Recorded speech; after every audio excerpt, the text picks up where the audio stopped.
그럼 만나서 반갑습니다. 안녕하세요. 저를 딱 보시니까 내가 뭐하는 인간으로 보이세요? 목사 같으세요? 제가 이름에도 농부예요. 농부.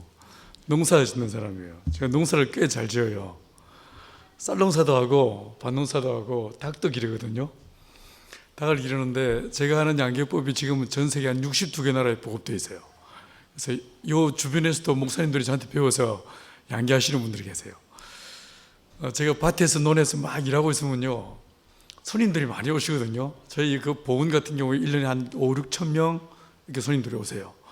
와서 제가 목사라는 사실을 전혀 모르고 있다가 나중에 깜짝 놀라면서, 아니 목사가 무슨 농사를 지어요? 이렇게 물어봐요. 그럼 제가 뭐라고 하냐면, 우리 아버지가 농부예요, 이렇게 말해요. 그럼 정말 제 육신의 아버지가 농부인 줄 크게 착각하십니다. 저희 아버지는 직업 군인이셨어요. 저는 전혀 농업과 무관한 도시에서만 살던 사람이에요. 그런데 성경에 보니까 우리 하나님이 농부라고 하셨어요. 그죠? 하나님이 농부셔서 제 농사를 짓습니다. 농사만 짓는 게 아니고요, 제가 집도 지을 줄 알아요. 제가 집을요, 지금 이제 32채를 지었어요. 그러니까 목사라고 입으로 짓는 게 아니고, 제가 딱 모주머니 차고 제가 직접 설계해가지고 집을 기초공사부터 모든 공정을 내 손으로 해가지고 지은 집이 32채예요. 지금도 제 집을 2채, 오전까지 일하고 3시까지 일하고 씻고 샤워하고 뛰어왔어요. 제 집을 지어요. 그러니까 저는 본능처럼요, 어떤 건물에 들어오면 이 집의 내장 외장 마감을 어떻게 하는지 쫙 훑어보는 습관이 있어요. 그래서 아까 저기 사무실 보면서, 아니 이 왜 문을 이렇게 마감을 했대요? 라고 얘기했어요. 이게 먼 눈에 뭐만 보인다고요. 제가 집을 이제 건축하니까 막 보여요. 제가 모주머니 차고 막 공사하고 있으면 손님들이 와가지고 제가 목사인 줄 전혀 상상을 못 하시다가 나중에 알고는 깜짝 놀라면서 뭔 목사가 시잘데기 없이 노가다 뛰냐고 얘기합니다. 그럼 제가 뭐라고 하냐, 우리 형님이 목수예요, 이렇게 말해요. 그럼 제한테 정말 형이 있는 줄 착각하십니다. 아닙니다. 저는 제 위로 누나만 셋 있습니다. 저는 형이 없습니다. 근데 우리 엄마 청대신 예수님께서 이 땅에 계실 동안에 목수로 전문적인 직업을 가지고 사셨어요. 그죠? 저는 목사도 하고 제가 또 농사도 짓고 또 집도 짓는 좀 희한한 목사예요. 그래, 뭔 성경을 알겠습니까? 그렇지 않겠어요? 근데 전 정말 예수님이 좋아요. 저 고1 때 교회를 처음 나갔는데 예수님 너무 좋고요, 정말 난 주님의 복음 때문에 내 삶을 드리는 것이 너무 저는 행복해요. 제가 오늘 이 창세기 1장 2절 말씀 읽었는데, 이제 이 말씀 전에 잠깐 조금만 더 제 이야기를 하고 넘어갈게요. 전 사실 종갓집의 아들이었어요. 저희 어머니가 시집 오셔서 제 위로 스트레이트로 딸만 셋 낳았어요. 종갓집 여자가 시집 와서 딸만 셋 낳았으니 딱 이렇게 소망받기 좋은 때 아니겠습니까? 너무너무 불안하셔가지고 저희 어머니가 용한 절에 가셔서 100일 붉은 끝에 제가 태어났어요. 제가 태어나고 나서 바로 제 밑으로 남동생 둘 더 태어났습니다. 3볼 3스트라이크, 완벽하게 볼 카운트 아웃 시켰어요. 제가 어릴 때 머리를 이렇게 길러본 적이 없었습니다. 늘 저희 아버지가 이제 직업 군인이시니까 아침에 출근하시기 전에 일찍 저를 깨우신 다음에 저한테 글도 가르치고 뭐 책도 읽어주시고 하셨는데, 늘 한 3일에 한 번씩은요, 바리깡으로 미는 게 아니고 면도기로 내 머리를 빡빡 밀어줬어요. 전 늘 절에서 자랐습니다. 제가 머리가 앞에서 볼 땐 작아 보이도요, 옆에서 보면 긴 도끼머리거든요. 동네 다니면 온 동네 형들이 제 머리를 잡아보면서, 딱 크다, 앞뒤 꼭지 3천리, 왔다가 또 6천리, 뺑 돌아 9천리, 뭐 이렇게 놀려댔었어요. 그러다가 제가 고1 때 이제 교회를 처음 나갔고, 고1 나간 다음에 제가 1학년 마치고 2학년 올라가기 직전에 제가 성령의 충만함을 경험했어요.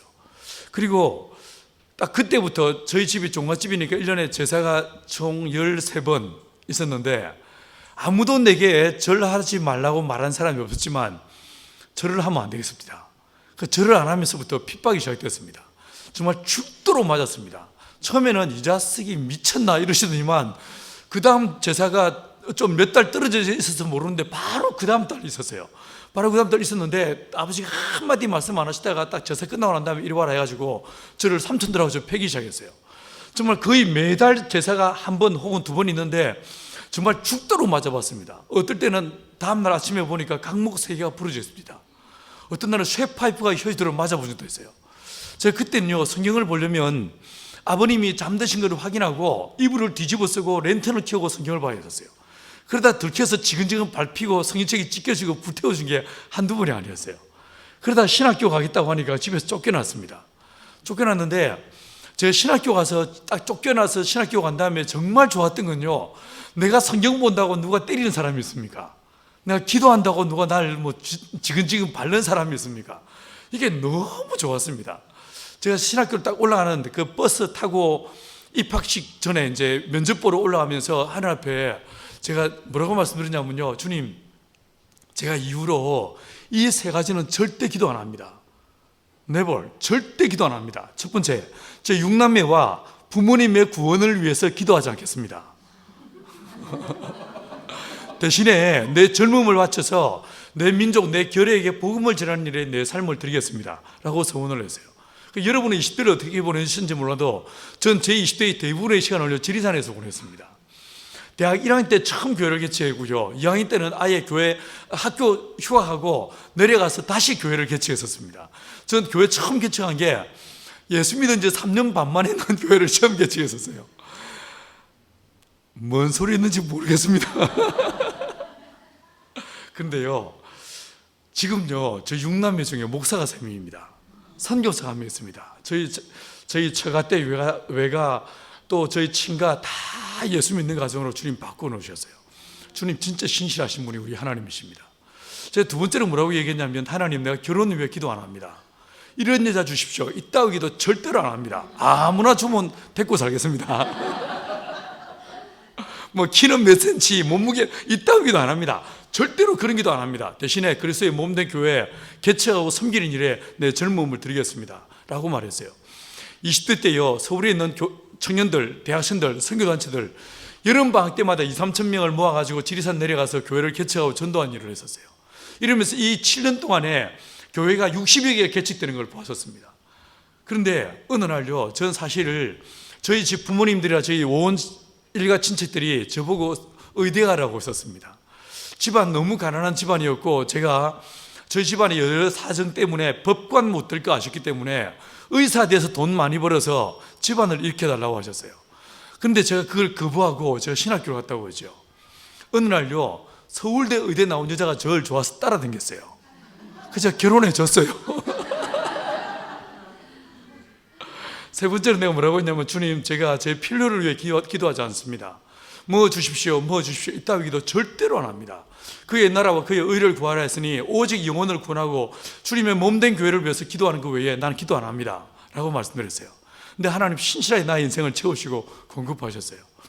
제가 이렇게 신학교 간 다음에 성경을 보는데 성경 보는 게 너무 좋았습니다. 진짜 좋았습니다. 제가 이 성경을 내 손에서 정말 떼놓고 싶지 않았어요. 어떻게 할까 하다가, 지금은 이제 이 책을 분절해서 나눈 책들이 있었지만, 지금은 그때는 그게 없었으니까 면도기로 책을 쫙쫙 찢었어요. 그래서 내 손에서 이 책을 떼지 않겠나이다. 그래서 내가 최소한 한 달에 한 번씩 내가 성경을 봅니다. 이 마음을 먹고 지금까지 읽어요. 지금도 제가 한 달에 한 번씩 성경을 읽어 나갑니다. 그러다가 어느 날 이 창세기 1장 2절 말씀을 보는데, 여러분은 지금까지 신앙생활을 해오시면서 이 창세기 1장 2절로 설교를 들어보신 적 있습니까? 저는 없었어요. 저도 이 말씀이 별로 중요해 보이지 않았었습니다. 근데 새벽에 이제 말씀을 보고, 저는 이제 일하는 사람이니까 낮에 하루 종일 밭에서 혹은 이제 건축 현장에서 일어나면서 말씀을 곱씹고 또 곱씹죠. 1장 2절 말씀이 어느 날 내 마음에 확 와닿았습니다. 이게 무슨 말인가? 이게 어떤 의미인가? 깊이 고민하면서 몇 날 며칠을 이 말씀만 붙잡고 있었어요. 어느 날 마치 바보가 도통하는 것처럼요, 이게 이런 뜻이군요. 내 마음에 너무 깊은 감동이 있었습니다. 그 감동을 오늘 여러분하고 같이 나누고 싶습니다. 여러분, 이 말씀이 어떤 말씀인 것 같습니까? 창세기 1장 2절 말씀은요, 하나님께서 우주 만물을 창조하시기 직전에 이 우주가 어떤 모습이었는지에 대해서 4가지 단어로 우리에게 설명해 주고 있어요. 이 우주가 어떤 모습이었을까? 성경은 4가지 단어로 우리에게 말씀해 주고 있는데, 첫 번째 뭐라고 하냐면요, 이 땅이, 이 세상이 뭐라고 했습니까? 혼돈했다라고 했어요. 혼돈. 이 혼돈이라고 번역된 이 히브리어 토후라는 말은요, 사실은 어떤 언어로도 번역할 수 없는 매우 독특한 단어입니다. 이 말을 우리말로 직역하면 어떤 뜻이 되냐면요, 모양이 있는 것 같은데 모양이 없다, 뭐 이런 말로 해석할 수 있는 단어예요. 자, 여러분 주변에서 모양이 있는 것 같은데 모양이 없다, 뭐가 떠오르세요? 혹시 수제비 해 드세요? 집에서 가끔 수제비 해 드세요? 이게 수제비 하려면 뭐 해야 됩니까? 먼저 이 밀가루에다가 물 넣어서 자작하게 반죽을 해야 됩니다. 맞죠? 자, 이 반죽한 덩어리를 한번 상상해 보십시오. 이 반죽한 이 밀가루 덩어리는 모양이 있습니까? 없습니까? 아리까리하죠? 이건요, 아직 칼국수로 혹은 이 수제비라는 완료 형태를 띠기 전 단계입니다. 미완료입니다. 아직 모양이 만들어지지 않았습니다. 맞죠? 그래서 모양이 있다라고 할 수 없는 중간적 존재입니다. 자, 그런데 모양이 없다라고 하기에는 이 덩어리가 너무 큽니다. 그렇지 않습니까? 이게 모양이 있는 것 같지만 모양이 없는, 아직 완료된 형태를 갖기 전 단계의 모습이 이 모습이더란 거예요. 이 우주는 어땠는가? 하나님이 지으시기 전에 이 우주는요, 모양이 있는 것 같지만 모양이 없는 그런 모습이었어요. 그런데 우리가 어떤 존재들이었습니까? 저와 여러분이 예수의 십자가의 피로 거듭나고 하나님의 자녀가 되기 전에 우리는 어떤 존재였습니까? 하나님은 우리를 하나님의 형상대로 만드셨습니다. 그리고 보시기에 좋았더라라고 말씀했죠. 그런데 이 아담의 타락 이후에 아담 안에 있던 하나님께서 지었던 완전함에서 완벽하게 무너지고 말았어요. 그 성품과 기질과 성격과 우리 안에 있는 지정의, 우리의 모든 기질까지요, 완벽하게 우리는 하나님을 멀리 떠나버렸습니다. 이 모습을 성경은 뭐라고 말하고 있습니까? 요한일서 3장 8절에 보니까 요한은 뭐라고 했냐면요, 죄를 짓는 자는 마귀에게 속하느니 마귀는 처음부터 범죄함이니라, 이렇게 말했어요. 우리가 하나님의 형상대로 지음받았지만 우리가 범죄하고 타락함으로 인해서 완벽하게 하나님의 그 모습에서 우리는 무너지고 깨어지고 멀어져서 오히려 우리는 어디에 속한 자였습니까? 마귀에게 속한 자들한 거예요. 예수님은요, 여기서 한 걸음 더 나가십니다. 요한복음 8장 44절에서 뭐라고 하시냐면, 너희는 너희 아비 마귀에게서 났나니 너희 아비 욕심을 따라 너희도 행하고자 한다 라고 말씀하십니다. 우리가 하나님의 형상대로 지음받았지만 우리의 본성과 우리의 기질과 우리의 무의식 모든 것들이 다, 우리의 말과 생각 모든 것들이 다 완벽하게 어떻게 됐다고요? 마귀에게 속한 자들이란 거예요. 우리 마귀의 자녀들이란 거예요. 하나님의 형상대로 지음받았지만 우리가 도대체 이해할 수 없는 죄의 덩어리 가운데 살아가는 이 모습을 성경은 이 본문을 뭐라고 했냐면 혼돈이라고 말하고 있는 거예요. 여러분, 이건요, 예수 믿지 않는 사람만 그렇습니까? 아닙니다. 오히려요, 예수 믿는 사람, 교회 다니는 사람 안에서도 이 혼돈의 모습이 얼마나 많을 때가 있는지 모릅니다. 목사인데 목사가 아니야. 전도사인데 전도사가 아니야. 이게 선교사인데 사기쳐. 이걸 내가 어떻게 이해하나? 이런 희한한 사람, 인간들을요, 진짜 많이 만나요. 자, 이 모습을 성경은 뭐라고 말하고 있습니까? 혼돈이라고 말하고 있더란 거예요. 자, 두 번째 단어가 눈에 보입니다. 어떤 단어가 보이십니까? 이 본문에 보니까 공허라고 이야기하고 있죠. 이 말, 이 토후와 보는요, 앞에 나와 있는 혼돈은 모양과 연관된 단어였다면 바로 이어서 따라오는 이 공허란 말, 이 empty라고 번역된 이 말은 생명과 연관된 단어예요. 그래서 이 말을 직역하면 어떤 뜻이 되냐면요, 생명이 있는 듯 같지만 생명이 없다, 뭐 이렇게 해석할 수 있는 단어입니다. 자, 생명이 있는 것 같은데 생명이 없다. 무엇이 떠오르십니까? 무엇이 상상이 되세요? 혹시 여러분 병원에 중환자실에 누워있는 코마 상태에 빠져있는 환자를 보신 적 있습니까? 살아있지만, 심장은 뛰고 있지만 자기의 의지로, 자기의 능력으로 손끝 하나 까딱할 수 없는 이 사람들, 이 사람은 살아있습니까? 죽어 있습니까? 어떻습니까? 여러분 어떻게 이해되십니까? 이 본문은 말씀하시기를 하나님께서 이 우주를 창조하시기 전에 이 우주는 어떤 모습이었는가? 생명이 있는 것 같지만 생명이 없었다라고 이야기하고 있어요. 다른 예를 들어볼까요? 제 아내는 의사라고 했죠. 소아 심장 전문인데 소아과 의사, 그 더군다나 심장 전문의들은요, 뭐라고 말하냐면 아이들이 이제 뱃속에 있을 때, 엄마 뱃속에 있을 때 8주 됐을 때 심장이 만들어진대요. 그래서 이 아이들이 생명이 있다라고 말할 때 이 사람들은 뭐라고 말하냐면 8주 심장이 만들어질 때 이때부터 생명으로 친다는 거예요. 그럼 제가 질문할게요. 7주째는 뭡니까? 4주째는 뭐죠? 생명이 아니에요? 이거 뭐예요? 생명 비스무리한 것입니까? 뭐라고 말해야 될까요? 자, 생명이 있는 것 같지만 생명이 없는 이 모습이 이 우주 만물의 실존이더란 거예요. 그런데 저와 여러분이 어떤 존재입니까? 자, 예를 들어서 다른 예를 들어볼까요? 천년을 사는 존재가 있다고 생각해 보십시다. 이 천년을 사는 존재가 저와 여러분을 봤을 때 우리는 존재합니까? 존재하지 않습니까? 100년 전에 우리는 아무도 없었죠. 100년 후에 우리는 어떻게 될까요? 모르긴 몰라도 지금은요, 과학자들이 뭐 노화를 방지하는 이 늦추는 이 텔로미어의 그 비밀을 풀고 막 사람들이 연구하고 있지만, 내가 볼 때는요, 100년 후에 내가 주님 앞에 가 있든지 주님이 내 앞에 와 계실 거예요. 안 그러겠어요? 여러분, 우리는요 절대로 100년 후에 없을 거예요. 계시고 살고 싶으세요? 저는 안 있고 싶어요. 여기 왜 있어요? 주님 앞에 가 있지. 자, 100년 후에 전에도 없었고 100년 후에도 없을 저와 여러분은 천년을 사는 존재가 봤을 때 있습니까? 없습니까? 여기서 천년을 산 존재가 누가 있을까요? 뭐가 상상이 되십니까? 동물들. 자, 동물들은 얼마나 오래 살까요? 동물들은 기껏해야 수백 년 삽니다. 여러분이 생각할 때 제일 오래 사는 짐승이 누구예요? 거북이요. 거북이 한 150년 정도 산대요. 근데요, 최근에 깊은 바닷속에 사는 조개, 이 심해에 사는 대왕 조개라고 하는데, 이 조개들은 450년을 살 수 있대요. 그런데요, 짐승들은 기껏해야 수백 년 삽니다. 그런데 이탈리아, 이 유럽에 있는 이탈리아 중부 지역에서 어느 날 떡갈나무 한 그루를 잘랐어요. 놀라지 마세요. 이 나무의 나이테가 무려 6,800년이었어요. 사람들은 그 나무가 세계에서 제일 오래된 나무라고 여겼어요. 아니에요. 최근 몇 년 전에 호주에서 한 공원에서 유칼립투스라는 나무가 있거든요. 이 나무를 잘랐어요. 이 나무의 키가 무려 150m였어요. 나무의 키가, 높이가 150m. 상상이 되십니까? 한 나무를 잘랐는데 나무의 무게가요 2200톤이었어요. 한 나무의 무게가 2톤이 아닙니다. 2200톤이었어요. 더 놀라운 건요, 그 나무의 나이테가 무려 8000년이 넘었어요. 어쩌면 그 나무는 노아의 홍수를 경험했을지도 모릅니다. 그러지 않겠어요? 나무들은요 1000년을 살 수 있습니다. 그런데 8000년 하면요, 이게 상상이 안 되니까 내가 1000년이라고 말씀드린 거예요. 이 1000년을 사는 존재가 우리를 봤을 때 우리 있습니까? 우리는 없습니까? 아리까리하죠. 아리까리하죠.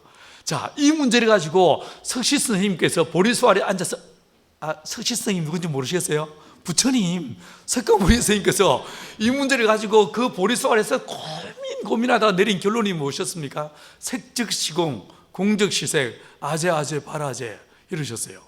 색은 있는 것을 말하죠. 색즉시공, 공은 뭐겠습니까? 없는 거라는 거예요.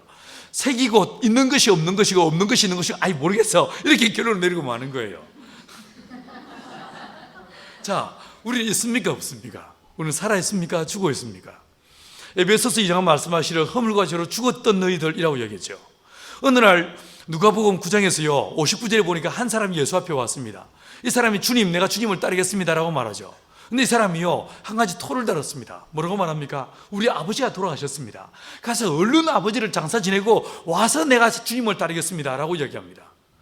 여러분, 우리는요 3일장을 치르거나 혹은 5일장을 치르죠. 그런데 이스라엘 사람들은요 돌아가시면 바로 그날 장날을 치르게 되었습니다. 이게요 3일을 유예해달라는 말이 아니고 반나절 기껏해야 2-3시간의 시간을 유예해달라는 말씀이었어요. 근데 주님 뭐라고 하십니까? 60절에 보니까 저희 죽은 자들로 죽은 자를 장사케 하고 너는 나를 따라오느라 라고 말씀하십니다. 자, 이게 죽은 자 단수가 있죠. 죽은 자들 복수가 있어요. 죽은 자는 누구겠습니까? 그의 아버지겠죠. 그럼 죽은 자들은 누굽니까?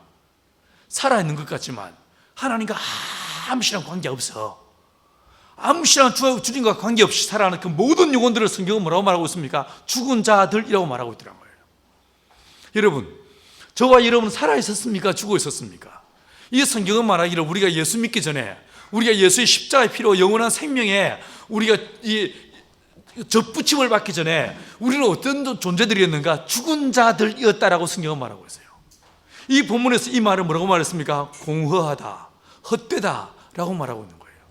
자, 세 번째 단어가 눈에 보이십니다. 어떤 단어가 눈에 보이십니까? 흑암이 깊음 위에 있고 라고 했죠. 성경을 보시면요 창세기에서 요한계시록까지 일관되게 우리 하나님을 어떤 분이라고 말하고 있냐면, 하나님 그분은 빛이시다라고 했어요. 맞죠? 하나님은 빛이십니다. 그는 빛들의 아버지가 되십니다. 회진하는 그림자도 없으십니다.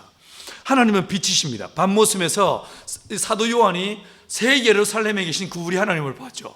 그 새 예루살렘이 어떤 곳이었습니까? 이런 인공의 빛이 필요 없는 하나님의 얼굴에서 나오는 거룩한 데오독사, 하나님의 영광, 세키나의 영광으로 충만한 곳이 새 예루살렘이었어요. 하나님은 빛이십니다. 그런데 빛이신 하나님과 관계가 단절되어서 원수가 된 존재를 말할 때 성경은 뭐라고 말하고 있냐면 어둠이라는 단어를 쓰고 있어요. 어디서 그렇게 말하고 있습니까? 혹시 여러분 에베소서 6장 12절을 기억나십니까? 우리의 싸움은 혈과 육에 대한 싸움이 아니요 정사와 권세와 이 어둠의 세상 주관자들과의 싸움이라고 말했죠. 여러분, 마귀에 대해서, 이 귀신들의 세력에 대해서 성경은 뭐라고 말하고 있냐면 어둠이라는 용어를 쓰고 있어요. 마귀는 어둠 그 자체입니다. 혹시 귀신을 쫓아내 보신 적 있습니까? 귀신 나가는 거 보셨어요? 귀신 나갈 때 보시면요, 귀신은 거의 대부분 눈에 보이지 않습니다. 영적 존재이기 때문에 거의 눈에 보이지 않는데 가끔, 정말 가끔 보일 때가 있어요. 어떻게 보이는지 아십니까? 시커먼 연기 같은 게 쑥 빠지는 게 보입니다. 진짜 어둠 그 자체예요. 자, 그런데 우리가, 저와 여러분이 예수의 피로 거듭나서 하나님의 자녀가 되기 전에 우리는 어떤 존재들이었습니까? 에베소서 5장 8절에 말씀하시기를 너희가 전에는 어둠이더니 이제는 주 안에서 빛이라, 빛의 자녀들처럼 행하라 라고 말씀하십니다. 우리가 누구였다고요? 어둠이더란 거예요. 여러분, 예수님께서 광야 시험을 끝내시고 그분이 스불론과 납달리 땅을 다니시면서 복음을 전하기 시작하십니다. 이 모습을요, 마태복음 4장 15절 이하에서 뭐라고 하냐면 흑암에 앉은 자들에게 빛이 비추었고라고 얘기했어요. 하나님께서 빛이신데 하나님과 관계가 단절된 모든 존재들을 일컬어 말할 때 뭐라고 말하고 있습니까? 어둠이라고 이야기하고 있어요. 우리 누구였습니까? 흑암이었던 거예요. 저와 여러분이 예수의 피로 거듭나기 전에 나는 누구였는가? 우리는 누구였는가? 우리는 어둠이었고 어둠의 자식들이 저와 여러분이었다는 거예요. 근데 오늘 이 본문은 말하기를 하나님이 우주를 창조하시기 전에 이 우주가 어떤 모습이었는가? 어둠 그 자체였다. 하나님과 관계가 단절돼서 등을 지고 있는 이 존재가 바로 이 우주 만물이었다라고 말하고 있는 거예요. 자, 세 번째 단어가 눈에 보이십니다. 어떤 단어가 눈에 들어오십니까? 하나님의 영이 수면 위에, 물이 나오죠. 지금은요, 저와 여러분이 딱딱한 대지 위에, 지구라는 이 땅 덩어리 위에 서 있습니다. 그런데 이 지구가 하나님의 말씀으로 조성되어지기 전에 이 우주는 어떤 모습이었는가? 물로 가득 차 있더란 거예요. 흑암 속에 흙알갱이들과 물이 막 복잡하게 섞여 있는 이런 아노미 상태에 아주 혼돈된 상태가 이 우주의 실존이더란 거예요. 물로 가득 차 있었어요. 여러분, 이 물은 뭘까요? 성경은 이 물에 대해서 어떤 의미를 부여하고 있는 것 같습니까? 제가 볼 때 성경에서 물은요, 두 가지 이중적 의미가 있습니다. 첫 번째는요, 자, 보십시다. 기억을 떠올려 보십시오. 마태복음 12장에서 보시면 한 사람에게서 귀신이 나갔습니다. 이 귀신이 어디로 다닙니까? 물 없는 곳으로 쉴 곳을 찾아 두루 돌아다녔다라고 말했죠. 그죠? 여기서 이 물이 뭐겠습니까? 마가복음 5장에서 보시면 그라사 귀신 들린 사람에게서 예수님이 귀신을 쫓아냈어요. 이 귀신이 어디로 들어갔습니까? 돼지떼에 들어갔죠. 이 돼지가 어떻게 됩니까? 갑자기 내리달아서 호수에 빠져서 다 몰살해버리고 말았어요. 맞죠? 자, 그러면 마태복음 12장에서 물 없는 곳으로라고 할 때 이 물이 우리가 보는 이 빗물이나 호수물 같은 이런 물리적 물이었다면 귀신 들린 돼지가 물속에 들어간다는 게 말이 됩니까? 안 됩니까? 안 되죠. 아니잖아요. 그럼 이 귀신이 싫어하는, 귀신이 말하는, 귀신이 피해 다니는 물 없는 곳에 이 물이 뭘까요? 주님은요, 저와 여러분이 물과 성령으로 거듭나야 한다라고 말씀하세요. 맞죠? 여기서 이 물이 뭘까요? 하나님의 진리를 상징하는 거예요. 말씀을 상징하는 거예요. 자, 어떻게 우리가 이렇게 추론할 수 있냐면, 자, 보세요. 에덴 동산이 있었죠. 에덴이 있었어요. 자, 보십시오. 다시 한번 기억을 잘 떠올려 보십시오. 아담은 에덴 안에서 지어졌습니까? 에덴 밖에서 지어졌습니까? 자, 우리 아저씨들 한번 기억을 떠올려 보세요. 우리 아저씨들이 에덴 안에서 지어졌습니까? 에덴 밖에서 지어졌습니까? 에덴 밖에서 지어졌어요. 남자는요, 본적이 에덴 바깥이었어요.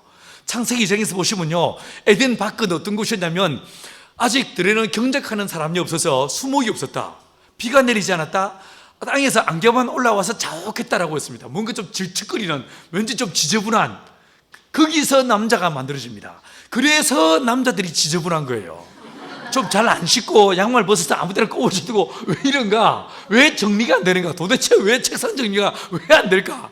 차가 왜 이렇게 정리가 안 될까? 딱 이유는 한 가지입니다. 남자의 본적이 어디라고요? 에덴 바깥인데다가 이 남자가 뭐로 지어졌습니까? 흙으로 지어졌대요. 흙이요, 더 정확하게 말하면 흙알갱이로 지어진 거예요. 이게 흙알갱이들이 바람이 불면 먼지가 돼서 확 날리죠. 비 오면 어떻습니까? 질척거립니다. 이게요, 외부의 조건에 의해서 쉽게 영향을 받는, 그래서 남자들이 잘 삐지는 거예요. 삐지면 입이 대빨 나와서 말을 안 해. 저만 그렇습니까? 왜 이런가? 남자가 흙으로 지어진 거예요. 남자는 에덴 바깥에서 지어졌습니다. 자, 그 다음에 아담을 지으신 다음에 어느 날 하나님이 에덴을 창설하시고 에덴을 만드시고 이 에덴 안으로 남자를 데리고 들어오셨습니다. 어느 날 이 남자를 깊이 잠재우신 다음에 그 갈비뼈를 취해서 여자를 만드셨어요. 자, 우리 아줌매들요, 처음에 눈 떴을 때 뭐가 보였어요? 하와의 본적이 어디였어요? 하와는요, 에덴 안에서 지어지더란 거예요.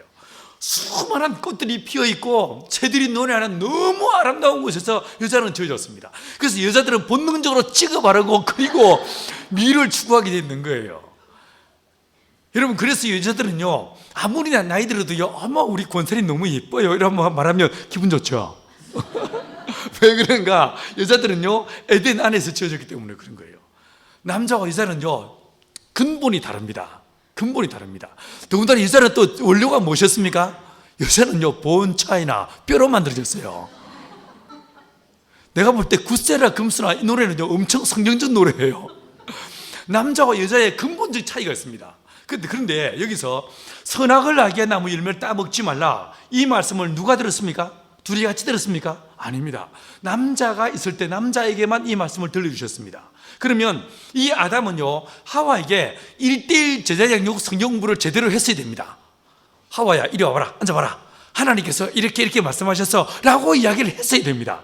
근데 창세기 3장에서 이 하와가 뱀과 이야기하는 걸 들어보면요, 하와는 아담에게 말씀을 제대로 배운 적이 없었습니다. 왜 제대로 말을 안 해줬을까요? 이 하와가 지어지기 전에 아담은 누구와 같이 살았습니까? 온몸이 털로 북실북실한 침팬치, 우랑우탄, 긴 꼬리 원숭이, 이것들하고 같이 살다가 어느 날 깊은 잠에서 깨어보니까 누가 있습니까? 너무나 뽀사시한 하와가 있습니다. 미치겠습니다. 남자가요, 이 아담이 뻑 같습니다. 하와야, 너는 내 뼈중에 우리 뽀뽀할까? 이러면서 맛이 가버렸어. 그 결과 이 아담이 하와에게 말씀을 제대로 안 가르쳤습니다. 자, 이러다 보니까 아담 안에는 말씀이 있죠, 그죠? 무엇이 말씀입니까? 진리가 주의 말씀이죠. 말씀은 주의 진리예요. 진리가 아담 안에는 있는데 하와 안에 말씀이 있습니까, 없습니까? 없더라는 거예요. 그러니까 유혹하는 자, 시험하는 자, 뱀이 누구한테 옵니까? 하와한테 오더라는 거예요. 우리가 말씀 가운데 서 있지 못할 때 마귀의 공격을 받을 수밖에 없고 유혹에 넘어갈 수밖에 없는 거예요. 자, 여러분, 여기서 이 물이 뭐겠습니까? 진리를 상징하는 거예요. 자, 요한복음 8장 44절 하반절에서 뭐라고 했습니까? 마귀는요, 그 속에 진리가 없으므로 진리 가운데 서지 못하고 거짓을 말할 때마다 제 것이로 하거니와 라고 했어요. 이 마귀는 진리가 그 안에 없습니다. 그리고 진리 가운데 서지 못합니다. 이러다 보니까 아담 안에는 진리인 주의 말씀이 있고 하와한테는 말씀이 없으니까 누구한테 옵니까? 하와한테 오더란 거예요. 물은요, 첫 번째 진리를 상징하는 거예요. 말씀을 상징하는 거예요. 두 번째 의미가 있어요. 여러분은 세례 받으셨습니까? 침례 받으셨습니까? 혹시 침례 받으신 분 계세요? 예. 저는 장로교 목사지만 우리 공동체 침례식을 합니다. 자, 침례 혹은 세례에서 딱 두 가지 행위가 있거든요. 두 가지 행위가 있는데, 먼저 침례식을 보면 이제 침례 받는 사람이요, 자기 왼손으로 코를 딱 틀어막습니다. 그리고 오른손으로 자기 팔목을 잡아요. 그러면 침례를 해야 하는 제가 뒷꼭지를 딱 받쳐가지고 뒤로 집어넣습니다. 침례는 정확하게 두 가지 행위가 있는데 물에 들어가는 행위가 있고 물에서 끌어올리는 행위가 있어요. 자기는 가만히 있습니다. 침례 베푸는 사람이 그 사람을 집어넣었다 빼줍니다. 자, 여러분, 물에 들어갔으면 어떻게 될까요? 물에 들어가서 오래 있으면 어떻게 됩니까? 죽죠. 제 고향 동네에 우리 옆집에 살던 형님, 그 마을 저수지에 들어가서 아직도 안 나왔어요. 죽죠. 물에 들어간다, 이건 사망을 의미하는 거예요. 그래서 로마서 6장 4절에서 우리가 그리스도와 함께 세례받음으로 장사가 지낸 바 되고 라고 말하고 있는 거예요. 자, 두 번째로요, 물에서 끌어올리시는 게 있어요. 이건 뭐겠습니까? 이건 완벽하게 부활을 상징하는 거예요. 그래서 저희 공동체에서 저는요 침례식을 합니다. 평소에 말 잘 듣고 착한 사람들은요 말을 빨리 하고 얼렁거려 줍니다. 근데 뺀질거리고 말하는 이거들은 딱 잡고 천천히 넣으면서 내가 예수를 믿는 아무 일단 물 한 번 먹이고 그다음에 농담이에요. 자, 이 침례식에서 물은 어떤 의미가 있겠습니까? 사망이죠, 사망. 그죠? 갈라디아서 2장 10절에서 말씀하시는 내가 그리스도와 함께 십자가에 못 박혔나니라고 할 때 이 죽음을 의미하는 게 이 물인 거예요. 그런데 이 우주가, 이 지구가요, 하나님이 처음에 지으시기 전에 이 우주가 온통 무엇으로 차 있더라고요? 물로 가득 차 있더라고요. 무슨 뜻이었습니까? 생명의 기운이 조금도 없는 사망으로 가득 찬 게 이 우주 만물의 실존이더란 거예요. 자, 정리를 해보십시다. 하나님 이 우주 만물을 지으시기 전에 이 우주는 어떤 모습이었어요? 모양이 있는 것 같지만 모양이 없었고, 생명이 있는 것 같지만 생명이 없었으며, 세 번째, 하나님과 원수가 된 등을 지고 있는 어둠이었다. 네 번째, 생명이 아무것도 없는 사막으로 충만한 게 이 우주 만물의 실존이었어요. 맞죠? 자, 이걸요 성경적 용어로 딱 한마디로 딱 말해 보십시다. 뭐라고 말할 수 있겠습니까? 선한 것이 조금도 없는, 맞죠? 시잘데기 없는, 맞죠? 이게요, 이 우주가 어떤 모습이었는가? 선한 것이 아무것도 없는, 흠모할 만한 것이 아무것도 없는 무가치한 존재가 이 우주 만물의 실존이더란 거예요. 그런데요, 오늘 이 본문 2절 하반절에서 보시면 하나님께서 이 우주를 창조하시기 전에 제일 먼저 하는 한 행동이 이 본문에 나와 있어요. 여러분은 지금까지 교회 다니시면서 하나님을 어떻게 알고 계십니까? 우리 아버지, 우리 하나님은 어떤 분이십니까? 창조주시라고요? 예, 맞습니다. 하나님은 창조주십니다. 근데 그 창조가 몇 절에서 시작합니까? 3절에서요 빛이 있으라 말씀하시면서 빛을 창조하시면서 이 우주 만물의 창조가 시작됩니다. 그런데 이 본문에서 보시면요 뭐라고 하냐면 하나님의 영은 수면 위에 운행했다라고 했어요. 요 운행이란 말이 마을버스 운행시간 이런 뜻이 아니에요. 예? 고속버스 운행시간 이런 뜻이 아닙니다. 이게요 영어로 하버링이란 말인데 이게 히브리어로 라하프란 말이거든요. 이게 무슨 뜻이냐면 암탉이 날개를 펴서 그 병아리를 품는다라는 뜻을 갖고 있어요. 전 닭을 기르는 사람이거든요. 닭을 기르는데 이 닭들이요 더울 때는 어떻게 하냐면 날개를요 요렇게 펴요. 앞에 날개를 딱 벌리고 뒤에 날개를, 꽁지 쪽 날개를 살짝 뗀 다음에 그 겨드랑이 사이로 바람이 지나가게 하면서 자기 몸을 식힙니다. 그런데 새끼를 데리고 다니다가, 병아리 데리고 다니다가 독수리나 매가 날아오르면 이번에는요 날개를 이렇게 펴니다. 깃털을 쫙 편 다음에 새끼를 끌어모아가지고 앉아서 바짝 주저앉아가지고 병아리를 숨겨버려요. 이 본문에서 말하고 있는 운행, 이 라하프란 말은 암탉이 날개를 펴서 그 새끼를 품는다 이런 의미가 있는 거예요. 하나님께서 제일 먼저 하신 일이 뭐냐면 말씀이 아니었어요. 말씀도 아니고 창조도 아니고 하나님이 제일 먼저 하신 일이 뭐냐면 있는 모습 그대로 선한 것이 아무것도 없는 씨잘데기 없는 이 우주 만물을 어떻게 하시더라고요? 있는 모습 그대로 그냥 와라 끌어안으시더란 거예요. 그 품에 품으시더란 거예요. 여러분 성경 여기서만 이렇게 말하고 있습니까? 아닙니다. 하나님께서 이스라엘 민족을 출애굽시키셨죠.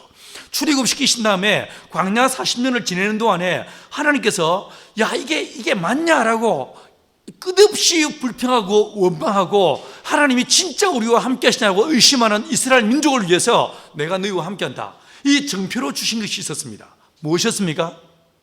성막이었습니다. 이 성막은 하나님의 임마누엘의 상징이었어요. 주님은 그 가운데 계신다고 믿었습니다. 그리고 그 성막이 온 이스라엘 민족의 한가운데 딱 계셨습니다. 그래서 거기서 이스라엘 민족은 하나님을 만나고 주님을 예배했습니다. 그런데 이 성막에서요 휘장을 지나 성소로 들어가고 성소에 다시 휘장을 지나서 지성소로 들어가면 홀리 홀리니스, 거룩한 장소에 들어가면 상자가 하나 있었어요. 이 상자 이름이 무엇이었습니까? 법궤 혹은 언약궤 혹은 증거궤라고 불렀어요. 자, 이 궤, 이 상자 안에 세 가지 성물이 들어있었습니다. 기억나십니까? 여러분 있는 게 아니라서 뭐가 있는지 몰라요. 거기에 세 가지 성물이 있었다고 했죠, 그죠? 뭐가 있었습니까? 먼저 십계명을 적은 두 돌판이 있었습니다. 그죠? 두 번째, 아론의 쌍난 지팡이가 있었어요. 세 번째로요, 만나를 담은 금 항아리가 있었습니다. 모든 구약 학자들은 특별히 성막을 이야기하는 사람들은요, 누구 하나 예외 없이 이 세 가지를 성부와 성자와 성령 이렇게 가르칩니다. 그렇게 배우셨을 거예요. 성삼위일체 하나님의 아이콘처럼 그렇게 배우셨을 거예요. 이게 진짜 이게 성삼위일체 하나님의 상징일까요? 이게 정말 성부와 성자와 성령일까요? 여러분 어떻게 생각하십니까? 제가 이 말씀을 약간 다르게 한번 설명해 볼게요. 여러분 먼저요, 두 돌판을 상상해 보십시오. 이스라엘 민족을 하나님 출애굽시키신 다음에 정확하게 1년 만에 시내산 앞에 당도했습니다. 온 이스라엘 민족을 시내산 밑에 기다리게 하시고, 그리고 모세를 하나님의 시내산 위로 부르셨습니다. 그리고 모세가 보는 앞에서 하나님이 직접 친수로 두 돌판을 만드시고 거기에 글자를 새기셨어요. 상상을 해보십시오. 하나님이 한 손에 정 들고 한 손에 망치 들고 꼭꼭꼭꼭 쪼아가면서 만드시겠죠. 모세는 옆에 앉아서 뭐 했겠습니까? 하나님 저 한 번 더 치세요, 뭐 이렇게 적으죠. 자, 이런 상황에서 하나님께서 모세를 불러 올리시는데 이스라엘 민족에게 40일 만에 온다, 이런 약속을 주고 간 게 아니었습니다. 가긴 갔는데 이 양반이 언제 올지 몰라. 자, 시내산 밑에서 이스라엘 민족이 기다리는데 이 인간들 뭐 하고 있었습니까? 직장 출근했을까요? 아니요, 다 백수들이었어요. 밥은 해 먹었습니까? 아닙니다. 만나 주워 먹으면 됩니다. 애들 학교는 보냈습니까? 홈스쿨링 했습니다. 아무것도 안 해. 아무것도 안 해. 상상을 해보시면요, 이 인간들요, 따뜻한 양지 바른 곳에 앉아서 이 잡고 있었을 거예요. 멍 때리고 앉아 있었을 거예요. 그때는 TV도 없었어, 스마트폰도 없어가지고 게임도 못해. 이래 멍 때리고 앉아있다가, 자, 상상을 좀 더 해보시면요, 어떤 한 사람이 입이 찢어져라 하품한 다음에 오몸을 벅벅 끓으면서 간지 며칠인데 왜 안 와? 혹시 뭐 어떻게 된 거 아니요? 라고 하면서 시내산을 딱 쳐다보니까 이 산이 어떻습니까? 엄청 높습니다. 깎아지는 절벽에 그 봉우리가 구름에 가려져 있습니다. 가면서 봐, 이 양반 올해 나이가 몇 살이요?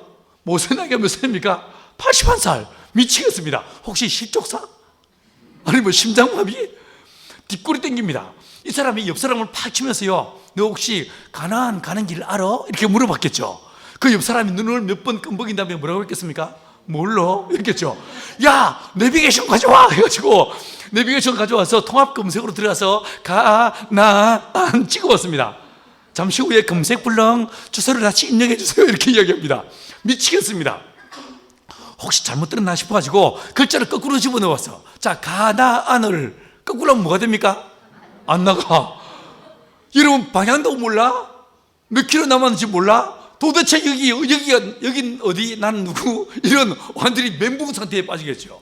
오늘 아침에는 만나가 내렸지만 내일부터 만나가 안 내린 거 아닌가, 이런 굉장한 두려움과 공포가 그들을 사로잡았을 거예요. 그 두려움을 극복하기 위해서 만든 것이 무엇이었습니까? 금송아지 우상이었어요. 맞죠? 금송아지 우상을 만들었어요. 이 사람들이 만들어가지고 막 만들고 하니까 한결 마음이 놓입니다. 출애굽기 32장 6절에 보니까 이 이스라엘 민족이 그 금송아지 우상을 만들고 난 다음에 그 앞에서 먹고 마시고 절하여 섬겼다, 이렇게 말하고 있어요. 이 사람들이요, 그 금송아지 만들고 하니까 마음이 한결 놓이더란 거예요. 자, 그런데 다시 이제 마이크와 카메라를 시내산 위로 가지고 올라가 보십시다. 하나님이 막 찍고 계시다가 땀을 닦으시면서 저 산 밑을 내려보니까 이 인간들이 뭐하고 자빠졌습니까? 금송아지 우상 만들고 난리가 났습니다. 딱 그 순간에 하나님 뚜껑이 확 열리십니다. 숨을 거칠게 들이쉬면서, 모세, 나 말리지 마. 이것들 한 방에 다 쓰러 죽여버리고 내가 너를 통해서 새로운 말리지 마. 이게 무슨 뜻일까요? 말리란 말이죠. 얼른 모세가 눈치를 끌고, 아이 하나님 여기서 이러시면 안 됩니다. 하나님 성질 죽이시고 마저 다 만드세요. 여기서 저 인간들 다 죽여버리면 애굽 사람들이 어떻게 말하겠습니까? 출애굽은 시켰지만 저 신이란 작자가, 하나님이란 작자가 가나안 데려갈 힘이 없으니까 여기서 다 죽였지, 이 말하지 않겠습니까? 성질 죽이시고 다 마저 만드세요 라고 이야기합니다. 하나님이 거친 숨을 내쉬면서, 내가 성질 끝에서 확 다 죽여볼 텐데 내가 너 보고 내가 참는다 라고 말씀하시겠죠. 마저 다 만드셨어요. 두 돌판을 가지고 이 32장 19절에 보니까 이 모세가 내려옵니다. 내려오다가 뭐 합니까? 그들의 소리를 듣고 대노하여 벼락 밑으로 집어던져서 박살내 깨버립니다. 그리고 달려 내려와서 20절에 보니까 뭐라고 어떻게 합니까? 그 금송아지를 가져오기 위해서 부수어 불태워 가루를 낸 다음에 온 이스라엘 민족의 그 물을 마시겠다라고 말했어요. 한국 사람들이요, 가끔 진짜 열받았을 때 확 그냥 갈아 마셔버리라. 여기도 가끔 쓰세요? 가끔 쓰세요? 갈아 마신다. 그럼 모세는 갈아 마신다의 원조입니까? 너무나 열받아서 갈아 마시겠을까요? 왜 그랬을까요? 왜 갈아 마시겠을까요? 여러분, 금을요 부수어 불태운 다음에 가루를 내서 물에 뿌리면 어떻게 되는지 아십니까? 검붉은 핏빛 물이 돼요. 중세시대 때부터 유리공예 할 때, 유리에 색깔을 넣은 스테인글라스 만들 때 붉은색을 어떻게 되는가? 금을 부수어 불태운 다음에 가루를 내서 물에 뿌려서 그걸로 해서 붉은색을 내는 거예요. 자, 지금 이스라엘 민족은 십계명이 오기도 전에 이미 십계명을 어겨버린 거예요. 맞죠? 하나님의 이름을 망령되이 긋고 있는 거예요. 여러분, 그리고 우상을 만드는 절하에 섬기고 있는 거예요. 이런 상황에서, 이미 십계명을 어긴 이 상황에서 왜 두 돌판을 깼겠습니까? 법을 알고 지은 죄와 법을 모르고 지은 죄는 죄의 경중이 다른 거예요. 법이 만들어지기 전에 지은 죄와 법이 만들어지고 난 다음에 지은 죄는 죄의 벌이 다른 거예요. 그렇지 않습니까? 이러다 보니까 이 모세가 차라리 내가 죽을지언정 이 십계명을 박살내버리고, 그래서 입법화되기 전, 성문화되기 전 단계로 돌린 다음에 이스라엘 민족을, 그 죄를 해결하기 위해서 어떻게 했습니까? 그 핏빛 물을 마시게 하더라는 거예요. 왜 그 핏빛 물을 마시게 했을까요? 주님 말씀하시기를 피 흘림이 없은 적 사함이 없다라고 말씀하셨어요. 맞죠? 기억나십니까? 여러분, 마지막 이스라엘 민족이 애굽에 나오기 직전에 10번째 재앙이 내립니다. 그 재앙이 무엇이었습니까? 사망의 재앙이었어요. 모든 장자가 죽는 그날 밤에 주님의 명령이 무엇이었습니까? 너희가 살기 위해서 일른된, 출애굽기 12장 5절에 보니까 양이나 염소 중에서 일른된 수컷을 잡아서 그 피를 어떻게 하라고 했습니까? 문설주와 임방에 바르라고 했어요. 13절에서 뭐라고 하십니까? 내가 그 피를 볼 때에 너희를 넘어가리니 라고 말씀하십니다. 여러분, 죄를 씻는 길이 어디에 있습니까? 피밖에 없습니다. 오직 피로서만 우리의 죄가 씻음 받을 수 있습니다. 레위기 17장 11절에서 말씀하시기를 육체의 생명의 피에 있습니다. 이 피를 너에게 주어 단에 뿌려 죄를 속하게 하였나니 생명의 피에 있으므로 피가 죄를 속하느니라 라고 말씀했습니다. 그런데 이 이스라엘 민족 60만 명이 넘는 온 이스라엘 민족이 범죄한 이 상황에서 양을 잡고 소를 잡는 한들 어떻게 그 피를 다 감당할 수 있겠습니까? 그래서 그 금송아지를 부숴 불태운 다음에 가루를 내서 물에 뿌려가지고 그 물을 다 마시게 하는 거예요. 그리고 주님 앞에 올라갑니다. 주님, 내 민족을 용서해 주십시오. 내 민족, 내 백성들을 용서해 주십시오. 간절히 기도합니다. 이 기도를 들으시고 주님 뭐라고 하십니까? 출애굽기 33장에 보니까 내가 너희를 사한다 라고 말씀하시죠. 용서를 선포하십니다. 그런데요, 우리 하나님이요 약간 뒤끝이 있으신 분이에요. 그런데 네가 깼으니까 네가 만들어 와 라고 말씀하십니다. 두 번째 돌파는 하나님이 만드신 것이 아니었어요. 모세가 만듭니다. 모세는요 목동여지의 석공이 아니었습니다. 그는 돌을 다룰 줄 모르는 자였어요. 그러니 이 모세가 만든 두 돌판, 이 돌판은요 처음 하나님이 만드신 돌판과 달리 거칠고 투박하기 이를 데 없는 이게 두 번째 돌판이었을 거예요. 그런데 하나님은 그 두 돌판을 멸시치 않으시고 받으시고 어떻게 합니까? 그게 직접 글자를 새겨주십니다. 이방인인 저와 여러분이 볼 때는 하나님이 글자를 새기신 신비한 돌판일지 몰라도 하나님이 보실 때, 혹은 이스라엘 민족이 볼 때 이 돌판은 무엇이겠습니까? 지난 40년 광야에서 그들이 지었던 가장 극악무도한 우상 숭배의 죄의 증거물이 이 돌판인 거예요. 맞죠? 왜 아론의 지팡이에서 싹이 났습니까?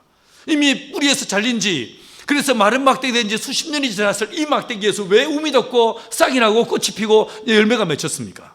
민수기 16장에 보니까 고라와 다단과 아비람이 온이 반역을 꾀했습니다. 모든 이스라엘 민족이 고라필에 서고 말았습니다. 여러분, 이 폐역부단 이 상황에서 하나님의 방법이 무엇이었습니까? 17장에 보니까 12지파의 지팡이를 가져오기 위해서 지성소에 넣어뒀다가 빼보니까 어떻게 됐습니까? 이 아론의 지팡이에서 움이 돋고 싹이 나고 꽃이 피고 살구나무 열매가 맺혔다고 했습니다. 우리가 볼 때는, 이방인인 저와 여러분이 볼 때는 쌍난 지팡이, 신기한 지팡이일지 몰라도 이스라엘 민족이 볼 때 이 지팡이는 무엇이겠습니까? 이건요 40년 광야 생활 속에서 하나님의 그 영적 질서를 무너뜨리고 폐역부도한 죄를 지었던 그 죄악의 증거물이요, 이게 바로 쌍난 지팡이인 거예요. 그러지 않습니까? 이 죄악의 증거물들을 하나님의 품을 상징하는 언약궤, 법궤 안에 다 집어넣게 하시고 그 위에 시은자를 두사, 속죄소를 두사 뭐합니까? 어린 양의 피가 뿌려지게 하시더란 거예요. 하나님은 어떤 분이신가? 이스라엘 민족의 죄를 보시고 너희들 죄를 지었으니 가서 몸을 찢고 회개하고 오느라 이렇게 말씀하신 것이 아니라 그들의 불의, 그들의 죄악들을 있는 모습 그대로 끌어안으시고 그리고 그 위에 어린 양의 피를 뿌리는 그분이 바로 우리 주 예수님이시고 그분이 바로 우리 아버지시더란 거예요. 여러분은 이제 교회 1주년을 맞이했습니다. 여러분은 교회가 뭐라고 생각하십니까? 여러분이 1년 동안 다닌 이 교회 혹은 여러분이 평생을 다녔던 그 교회, 여러분은 교회가 뭐라고 생각하십니까? 저는 이제 서울에 있던 온누리교회에서 저는 부목사로 있었습니다. 그 교회에 있다가 그 교회를 사임하고 저는 봉원에 공동체를 개최하기 위해 내려갔습니다. 제가 내려가고 난 다음에 정말 수천 명 혹은 수만 명이 저를 찾아왔습니다. 그들은 한 번 질문했지만 저는요 동일한 질문을 정말 수천 번 수만 번 드려야 했었습니다. 왜 목사님은 그 큰 교회 그만두고 이 시골에 와서 농사를 짓습니까? 당신이 만들려고 하는 공동체는 무엇입니까? 이 질문을 좀 끝도 없이 드려야 했었습니다. 그 수많은 질문을 듣다가 어느 날 성경 안에서 교회가 뭔지에 대한 답을 찾았어요. 다시 질문해 볼게요. 여러분은 교회가 뭐라고 생각하십니까? 저는 어느 날 누가복음 15장 20절 말씀을 읽다가요 교회가 뭔지에 대한 답을 찾았어요. 15장 20절에 어떤 얘기가 나오냐면 여러분이 아시는 탕자의 비유가 등장합니다. 그 큰아들의 말을 빌리면 아버지 재산을 강탈하여 이방 땅에 가서 창기와 더불어 그 돈을 탕진한 이 아들이 돼지의 쥐업 열매를 먹다가 돌아옵니다. 그런데 이 20절에 보니까요 아직도 상거가 뭔데 누가 먼저 발견합니까? 이 아버지가 먼저 발견합니다. 이 아버지가 버선발로 달려나가서 그 아들을 와락 끌어안습니다. 그리고 입을 맞춥니다. 가락지를 끼워주고 새 옷을 지피고 그리고 사진 송아지를 잡아서 잔치를 벌였다라고 하죠. 뭐가 교회인가? 이 아버지의 품이 교회인 거예요. 세상에서 지치고 상한 영혼들, 싹군 목사들, 돈밖에 모르는 목사들, 이 세상에 지치고 상한 수많은 영혼들이 그 영혼들을 긍휼히 계시고 품으시고 안아주시면서 괜찮다 괜찮다 라고 말씀하시면서 우리를 있는 모습 그대로 끌어안아주는 이게 바로 교회라는 거예요. 여러분 지금은요 교회 이름을 지을 때 보면 영 이름을 이상하게 짓습니다. 뭐 명성교회 혹은 온난리교회, 사랑의 교회 이런 식으로 이름을 짓습니다. 그런데 신약 성경을 보시면 교회 이름을 짓는 딱 한 가지 원칙이 있었습니다. 뭔지 아세요? 그 지역 이름을 땄어요. 지명을 땄습니다. 예루살렘 교회, 갈라디아 교회 그 지역 이름을 땄어요. 이게 무슨 뜻이겠습니까? 사도의 제자들을 속사도라고 하는데 이 사도들은 교회를 어떻게 이해했냐면 그 교회를 어머니라고 이해했어요. 그래서 로마 교회란 말은 무슨 뜻이냐면 로마를 품는 어머니라는 뜻인 거예요. 교회는 뭐냐? 어머니와 같다는 거예요.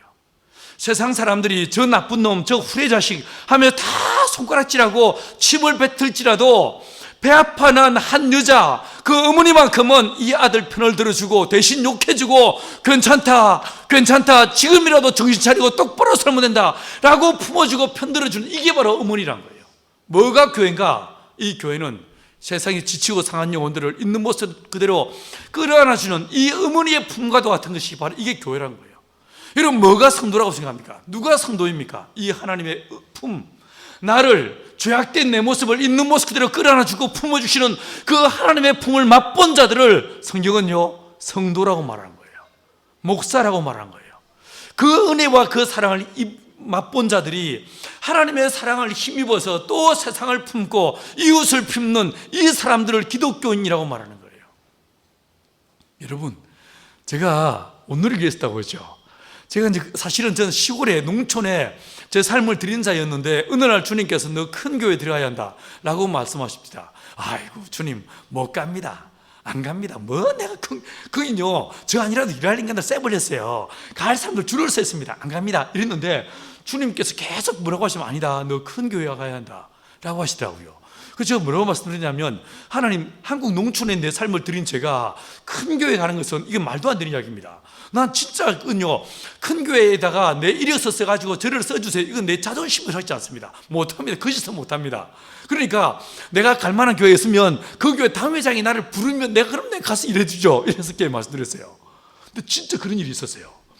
지리산 애들, 제가 지리산 사람들 데리고 내려 전도하다가 이제 겨울방학 때는 그쪽에 있는 중고등부 애들 모아가지고 집회를 했었습니다. 집회를 하는데 어느 날 온누리교회를 통째로 빌려가지고 서빙고에 있는 온누리교회를 통째로 빌려서 애들 1000명을 데리고 집회를 했었습니다.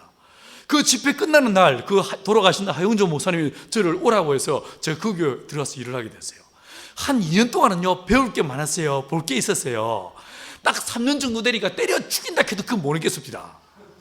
제가 그 교회에서요 만나는 대부분의 사람들은 여러분처럼 신실한, 이 주중에도 예배에 참여하는, 비가 와도 수요 예배에 참석하는 너무 신실한 사람들, 이런 분들 만나면 저는 어떻게 하겠습니까? 다소곳이 손보고 안녕하세요 이러면서 점점 여성화되는 내 모습 보는데 미치겠습니다. 내가 이러려고 목사님과 이런 자기감이 내가 미치겠습니다. 점점 여성화되어 가는데 정말 괴로웠어요. 여러분이 볼 때 우리 예수님이 어떤 분입니까? 그분이 마음이 온유하고 겸손한 분이었다고요? 모르는 소리요. 그분요 한성질하시는 분이었어요. 상을 확 뒤집어 보시면서 이 독사의 새끼들아. 그분이 얼굴이 뽀사시한 꽃미남이었을 것 같습니까? 모르는 소리 하지 마세요. 그분은 목수였어요. 제 얼굴 거무튀튀하죠. 이 6월 말부터요 7월 8월 내 집 짓느라고 얼굴이 새까맣게 타버렸어요. 여러분요 우리 예수님요 뭔 향수를 썼을까? 뭔 향수를 써요? 온몸에 땀내가 늘 진동했겠죠. 안 그랬겠어요? 그분은요 아주 와일드한, 아주 남성성이 강한 그런 분이었을 거예요. 그분요 의로운 자들, 거룩한 자들, 경건한 자들하고 같이 놀았습니까? 무슨 말씀을요? 그분은요 죄인과 세리의 친구였어. 가끔 창기들하고 같이 어울리셔서, 여러분 똥구멍이 볼 것 같은 짧은 치마 입고 뛰댕기는, 입 끔짝짝 씻고 다니는 여자애들하고 우리 목사님이 어울린다고 생각해 보세요. 어머, 우리 목사님 왜 저러셔? 이러지 않겠습니까? 그런데 예수님이 그런 분이었어. 그렇지 않습니까? 죄인과 세리의 친구였어. 여러분, 그래도 나는 맨날 보니까 늘 이렇게 신실한, 거룩한, 착한 사람들하고 같이 살아. 주님, 여기는요 저 아니라도 일할 인간들 쎄 불렸습니다. 제발 여기서 저를 좀 내려보내주십시오. 때를 쓰고 때를 썼습니다. 어느 날 주님께서 됐다, 그만해라 라고 하시면서 하산 명령을 내리셨습니다. 진짜 기뻤습니다. 97년 10월 달에 온누리교회 사직서를 딱 제출했습니다. 딱 보시면 좀 뺀질거리게 안 생겼습니까? 휴대폰 꺼버리고요 아예 교육적 회의를 안 나갔습니다. 돌아가신 화영조 목사님이 저를 잡아오라고 난리가 났는데 안 갔어요. 그러다가 내가 어디서 한 목사님한테 붙잡혔냐면 온누리교회 맞은편 신노아 쇼핑센터 지하 3층에 사우나 가셨어요. 어느 날 업무 시간에 땡땡이 치고 선교사 한 명 데리고 거기에 사우나를 갔는데 이 양반이, 이 사람도 한 목사님도 땡땡이 치고 거기에 사우나로 와셔서 저를 보시고 너 이리 와 꼼짝없이 붙잡혔습니다. 저를 옆에 앉혀놓고 뭐라고 하시면 너 정신이 있어 없어? 야, 현대 선교는 도시 선교인데 뭔 농촌이야? 너 농사 지어봤어? 말도 안 되는 소리 하고 있네. 농사 지어봤어? 아닙니다. 땅 있어? 없습니다. 부모님 농사꾼이야? 아닙니다. 저희 아버지는 해병대. 내가 얘라고 말할 수 있는 게 아무것도 없었습니다. 이런 이 얼빠진 친구 봐라 이러시면서 얼마나 저를 채근했는지 모릅니다. 한참 저를 채근하시다가 딱 뭐라고 하시냐면 너 날 설득시켜라. 설득시키면 내가 널 내려보내주마. 그 말 듣고요 고개를 들고 씩 웃으면서 뭐라고 했냐면 목사님, 제가 목사님을 설득시키면 따라 내려가시겠습니까? 이렇게 말하니까 이분이 껄껄껄 웃으시면서 내가 졌다 이러십니다. 제가 이래봬도 하용조 목사와 싸워 이긴 사람이었어요.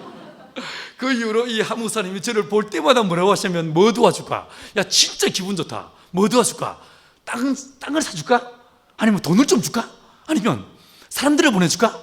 집을 지어줄까? 뭐든지 말만 해 이러시는데 사실요 제 목 끝에서 땅 사주세요 이게 목 끝까지 올라왔는데 이걸 꽉 눌러버렸어요. 눌러버리고요 목사님, 제가 목사님 밑에서 진짜 많은 것 배웠습니다. 여기서 뭘 더 뜯어가면요 그 순 사기꾼입니다. 저 맨 땅에 헤딩하겠습니다. 그냥 기도만 해주세요. 멋지죠? 이게 멋진 거는 대가를 지불해야 돼. 제가요 퇴직금 정산하고 난 다음에 이제 퇴직금 중에서 교회에서 빌린 돈을 다 갖고 나니까 딱 제 수중이 얼마나 남았냐면 10만 3천 원 있었어요. 그 돈 들고요 보훈으로 내려갔습니다. 저희요 주님께서 저한테 직접적으로 말씀으로 보훈으로 가라고 하셔서 보훈으로 내려갔습니다. 저는 경상도 진주가 제 고향입니다. 저희 처가댁 우리 이모사님 같은 전라북도 익산, 저희 처가댁은 익산, 저는요 충청도랑 아무시랑 관계없이요.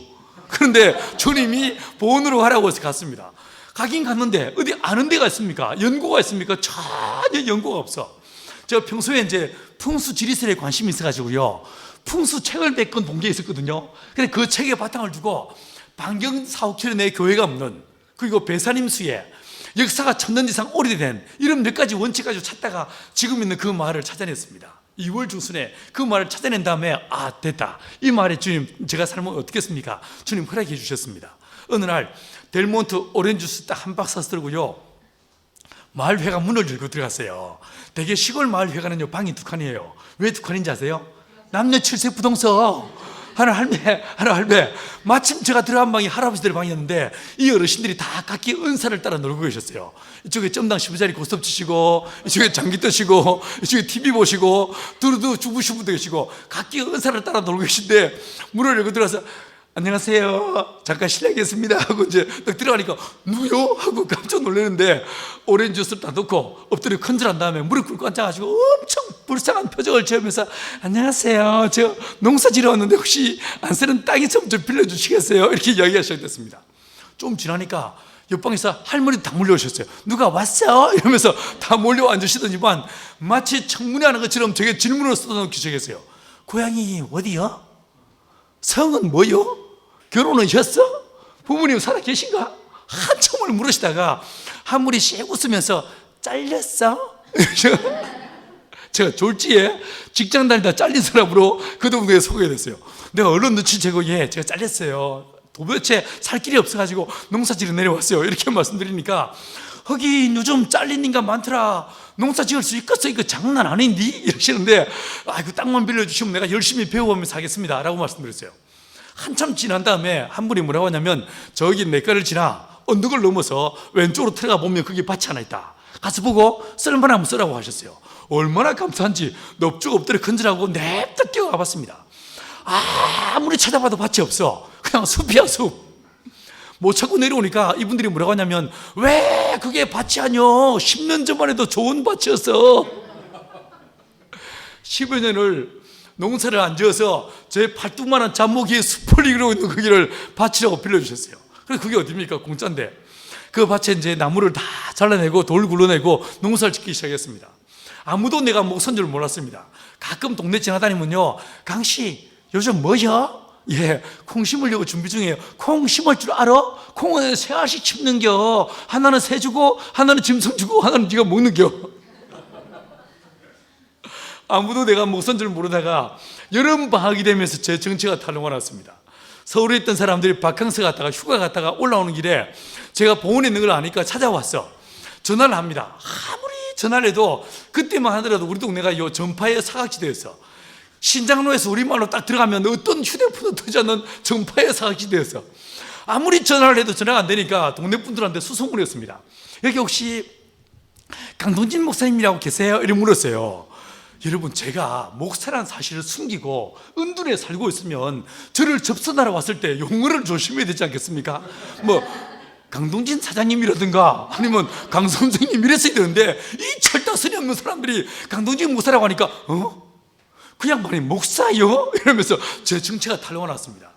어느 날 우리 마을에 보안관 할머니 한 분 계신데 오늘처럼 비가 부슬부슬 내리면 동네를 뛰어다니면서 장떡국떡광다다 이거 큰 소리 치고 다니는 할머니 한 분 계신데 이 할머니가 제 밭까지 찾아오셨어요. 그 내과를 지나서 언덕배기에 또 앉으시더니만 강씨, 목사라며? 실은 제가 목사입니다. 교회는 끊었어? 왜 여기 와서 이 지랄이야? 제가 졸지에 교회 끊은 목사로 그 동네에 소개가 됐었어요. 여러분, 그 여름 지나고 가을 무렵에 저한테 말씀을 배우던 두 형제가 저를 따라 내려왔습니다. 제가 그때 몇 살이 그 일을 시작했냐면요, 34살에 시작했어요. 다분히 의도적이었습니다. 예수님이 33살에 십자가에 못 박히셨으니까 34살부터의 주의 공생은 내가 삽니다, 이런 마음으로 제가 그 일을 시작했어요. 둘이 내려왔는데 한 명은 33살, 한 명은 35살. 결혼한 지 몇 년 안 된 그 30대 초반의 젊은 남자 3명이 있어요. 컨테이너 하나 갖다 놓고 전기도 안 들어와서 촛불 켜고 살면서 거기서 농사를 짓기 시작했습니다. 저희들요, 정말 밭에 갈 때마다 밭에서 기도는 진짜 많이 했습니다. 주여 역사하사 이 밭에 은혜를 다하셔서 30배, 60배, 100배. 이게 기도로 안 되는 것도 있습니다. 분명히 저희가 밭에요, 콩 심고 들깨 심고 고수 심고 쫙 심었는데 한 2달 지나니까 심지도 않은 풀들이 쫙 올라오면서 저 푸른 초원이 돼. 미치겠습니다.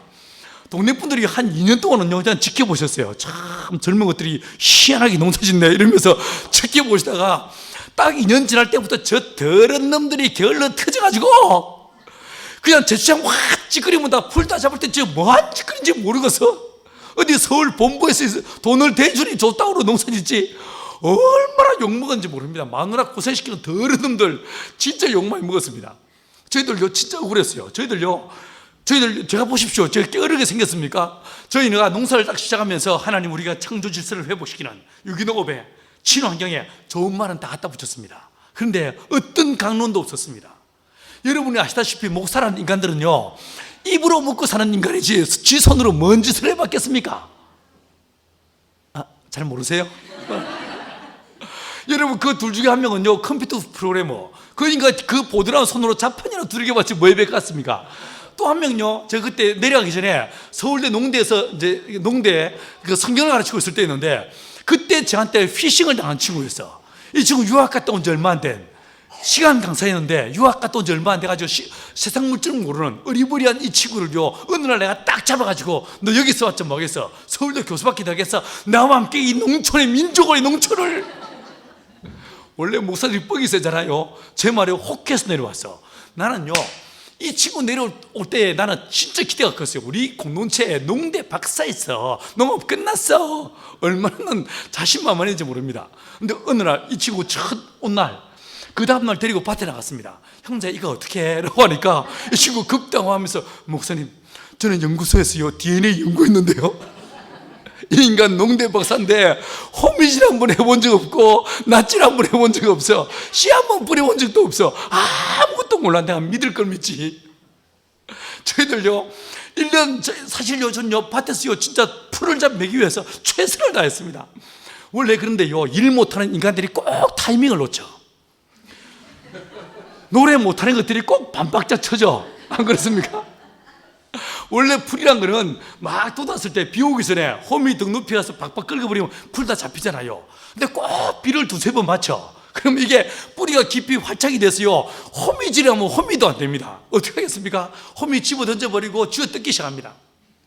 여기 앉아서 저 끝까지요 주의 역사사 주의 역사사 내 속에 있는 이 약도 뿌리를 뽑으시고 마치 미친년 머리끄댕이 쥐어 뜯듯이 풀을 쥐어 뜯으면서 저 끝까지 가면요 딱 저녁 점심 먹을 때가 됩니다. 가서 라면 한 그릇 끓여 먹고 와서 또 이제 정신을 차리고 저기서 이까지 오면요 저녁 먹을 때가 돼. 저녁 먹으러 집에 들어가면 이 손이 딱 곱아가지고 계속 이러다 보니까 이게 딱 곱아가지고 이게 펴지도 않고 오므라지도 않고 젓가락질 제대로 부들부들 떨려가지고 더 기가 막힌 건요 한 달 만에 드디어 풀을 다 맺는데 보니까 주민들 또 풀하기 시작했어. 1년 정말 기도하면서 뼈 빠지게 농사를 짓는데 얼마 벌었냐면요 남자 3명에서 뼈 빠지게 농사 짓는데 150만 원 벌었어요. 1인당 150만 원도 아니고 월 150만 원도 아니고 총 매출이 150만 원. 이게 차 떼고 퍼대니까 아무 남는 게 없어. 야 이러다 굶어 죽겠다 이런 갑자기 굉장한 이 두려움이 저희를 엄습해 왔어요. 이런 와중에 이제 저희가 젊은 남자들이 부인과 너무 오래 떨어져 있으면 음란한 행위 틈탄다. 집을 짓자 이렇게 마음먹었어요. 돈은 없고 집은 지어야 돼 있고 어떻게 할까 고민하다가 서울 지역에서 아파트 모델하우스 분양 끝나고 나면 철거합니다. 그게 다 나무로 지은 거거든요. 그 나무 못 박힌 나무를 못 박힌 채로 그 해체돼서 나오는 폐목들을요 5톤 내대분량을 샀습니다. 사가지고 그해 11월 달부터 그 이듬해 3월까지 매일 장도를 들고 못을 뽑았습니다. 이런 확 찌꺼리고 버리다가 어느 날 생각해 보니까 이게 철이라 모아서 버리면 돈이 되겠습니다. 이걸 정부매 마대짜루 위에 차곡차곡 모았는데 얼마를 뽑았냐면요 12마대 가득히 못을 뽑았어요. 예수님은 12광주리 가득히 떡을 모으셨는데 저희는 못을 12마대 가득히 모았어요. 그 못 뽑은 나무로 저희가 직접 집을 짓기 시작했습니다. 설계 누가 했을까요? 제가 했어요. 보시면 무식하게 안 생겼습니까? A4지 한 장에다가 30cm 자들고 줄 벅벅 끈 게 이게 설계의 전부였습니다. 이걸요 평면도 딱 하나 그려놓고 2층 집을 짓기 시작했습니다. 상상력을 최대한 동원해가면서 얼마나 무식하게 집을 지냐면 벽을 딱 세우다가 야 가만있어 봐 저기는 창문이 하나씩 있어야 될 것 같잖아. 눕혀! 모여봐! 야 창문 크기는 얼마나 하면 되겠어? 뭐 이렇게 집을 지어나갔어요. 이렇게 집을 지어 나가는데 상상을 해보십시오. 이게 못 박힌 흔적이 있는, 그리고 페인트가 벗겨진 이상한 썩죽으리한 나무로 집을 지어 나가니까 동네 분들이 지나가다 다 들리십니다. 이게 뭐요? 예, 저희들 집 짓는 중이에요. 축사 아니요? 뭔 집을 타오르죠? 이게 시방 지금 뭐 하는 거야? 왜 동네를 더럽히고 지랄이요? 아닙니다. 딱 끝나고 나면 엄청 이쁘십니다. 뭐 딱 보면 이거 학구방도 아니고 이게 뭐야 이게? 난리가 났었습니다. 근데요, 이게 뭐가 하나 만들어지기 시작하니까 동네 분들은 이게 재미거리가 하나 생긴 거 아닙니까? 다들 와서 앉아가지고 담배 피우시면서 구경하셔. 여러분, 목사가요, 뭔 톱질을 해봤겠습니까? 이걸 땡길 때 힘을 주는지 밀 때 힘을 주는지 버벅거리고 있으니까 뭔 톱질을 밀면서 힘을 주고 지랄이야. 땡기면서 힘을 줘야지. 내봐 하면서 톱을 딱 뺏어가지고 딱 시범을 보이셔. 벽 세울 때마다 그대로 주시고. 이러다가 한 분이요, 저를 잡고 옆으로 질질 끌고 가다마는 돈이 그렇게도 없어? 그 집을 짓는 동안에 진짜 아무것도 없는 따라지는 걸 이분들이 알게 되셨어. 이게 가난이요, 아무것도 없이 시작하는 게 진짜 불편하지만, 여러분 교회도 진짜 아무것도 없이 시작해서 정말 불편하시겠지만, 여러분 이 가난이요, 때로는요 정말 큰 하나님의 복이 돼요. 우리 온 동네 분들이 저희를요 측은히 여기기 시작했어. 도시에 나가서 쌩꼬 세우는 우리 아들 쫄딱 망하면 저렇겠지, 이런 식으로 우리의 모습과 자기 아들들의 모습을 동일시하면서 우리를 엄청 불쌍히 여기기 시작했어요. 할배들은 그들어 주시고, 할매들은 라면 끓여와 주시고, 이리 와 이거 먹고 야 이러면서 큰 소리 치시고, 그 집이 다 지어주고 난 다음에요 얼마나 정말 기뻐했는지 모릅니다. 웜에 되네 이러시면서 정말 자기 일처럼 기뻐하셨어요. 그 집을 짓고 저는 1층 거실을 넓게 만든 다음에 이제 이것 한 뭐 요만하게 만들어 가지고 저희들끼리 예배를 드리기 시작했습니다. 저는 그 공동체 시작하면서 정말 예수님처럼 하고 싶었어요. 그래서 교회 팻말도 달지 않는다, 우리 네온사인 십자가도 없다, 우리는 간판도 없다, 그리고 우리는 전도 안 한다. 전도 안 한다. 내가 보니 나는 20대 뒤에 미친놈처럼 질산골짜기 뛰어다니면서 교회를 개최하고 전도했는데, 우리 예수님은요 30살이 될 때까지 단 한 번도 전도한 적이 없었어요. 여러분들처럼. 그러다가 딱 30살에 단기로 3년 치고 빠집니다. 그래서 30년은 아니더라도 내가 최소한 몇 년 동안은 말로 전도하지 않겠습니다. 지금 나는 이 동네 머슴입니다. 어디선가 누군가에 무슨 일이 생기면 어디든 달려가서 내가 일을 돕고 이 동네 머슴으로 살겠습니다. 이런 마음 먹었어요. 그 논에 일 있으면 도와드리고, 뭐 고추밭에 꽃 심을 때 도와드리고, 이러니 이분들이 얼마나 좋았겠어요. 그렇지 않겠습니까? 저는 진짜 인기가 많았어요. 생글생글 웃고 또 열심히 도와드리고, 일 좀 못하면 어때? 안 그러겠어요?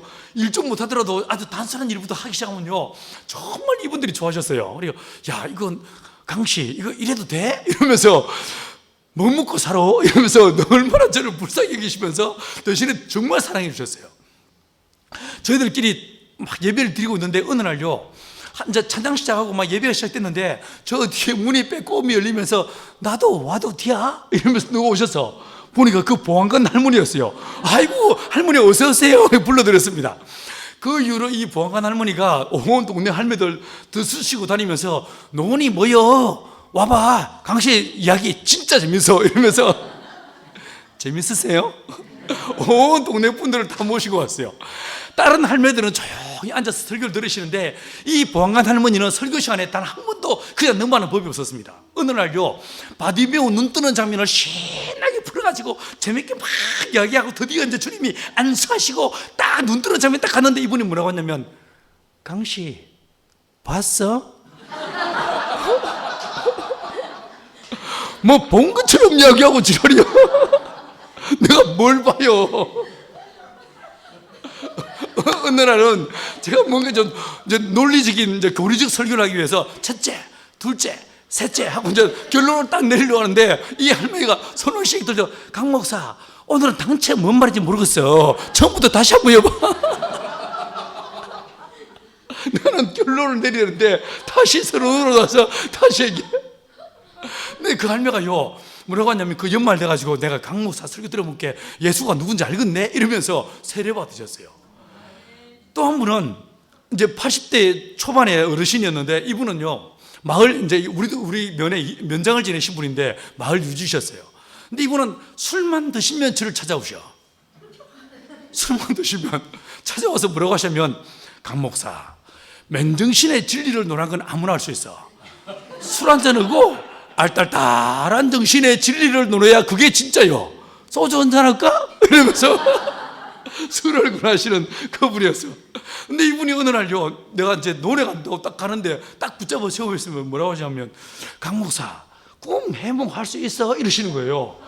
예, 한번 말씀해 보세요. 이랬더니만 며칠 전에 꿈을 꿨는데 당최 이게 잊혀지지 않다는 거예요. 무슨 꿈이세요? 이런 물어보니까 큰 십자가 보이더래요. 그리고 영음이 들리는데 십자가를 세우라 이런 음성이 들리더라는 거예요. 이게 뭔 꿈이요? 이러시는데 내가 그 순간에 십자가에 대해서, 예수에 대해서 확 설명하고 싶었는데 꼭 참고요. 뭐라고 하냐면, 어르신 그거요 진짜 좋은 꿈이에요. 오래 살 꿈이에요. 이렇게 뭐 영생을 알아들으시겠습니까? 그래서 내가 오래 살 꿈이라고 영생을 설명해 드렸어요. 그랬더니 이분이 좀 끌적지근한지 입맛을 다시면서 가셨어. 저도 좀 찝찝했어요. 그래서 며칠 지난 다음에 큰 글자 성경을 하나 구해가지고 누가복음에 딱 갈피를 끼워서 드리면서, 어르신 여기 보시면요, 어르신이 꿈에 본 십자가 이야기 나옵니다. 한번 읽어보시고 궁금한 게 있으면 질문 이렇게 드렸어요. 딱 들으니까 책을 받으면서, 뭔 책을 중간부터 읽어? 처음부터 읽어야지. 뭐 알아서 하세요 하고 드렸어요. 근데 그 이후로 이분이요 얼마나 성경을 열심히 읽으시는지 읽다가 궁금해서 만날 때마다 질문하시는 거예요. 첫째 날, 둘째 날, 셋째 날이 시방 이날과 같은 날이요? 이리 물으시기도 하고, 붉은 말이 뭐요? 이거 스가랴서 1장에 나오는 그 붉은 말 이야기 물어보시고, 또 언젠가 뭐라고 하시면, 성경이라고 거룩한 이야기만 있는 줄 알았는데 별 흉측한 이야기가 더 있대? 뭔 딸들이 애비하고 붙어먹어?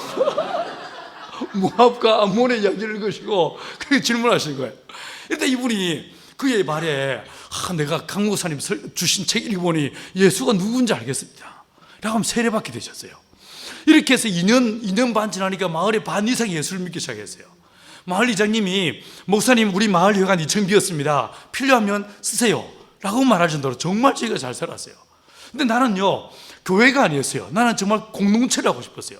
예루살렘 공동체, 제 것을 조금도 제 것에 유익이지 않는 유무상통하는 믿음의 공동체를 만들고 싶었어. 근데 이 공동체는 안 되는 거예요. 너무 가난했어. 일단 농사를 지어도 자립할 길이 보이지 않던 너무너무 가난한 이 가난이 우리를 짓눌렀어요. 여러분, 너무 가난해지면요 이게요 사람이요 심각해집니다. 심각해지면서 싸우기 시작해. 뻑하면 싸워, 걸핏하면 싸워, 신경질적으로 바뀌면서 사사건건 부딪히기 시작했습니다. 공동체 딱 시작하고 딱 5년 됐을 때 이 공동체가 딱 두 파로 쪼개졌습니다. 한쪽은 쪽파, 한쪽은 양파.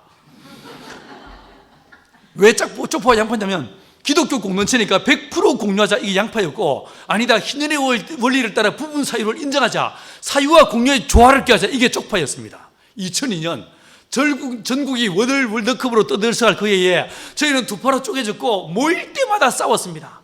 말씀의 검을 휘두르며 싸웠습니다. 성경에 이렇게 말하고 있는데 이러면서요 얼마나 싸웠는지 모릅니다.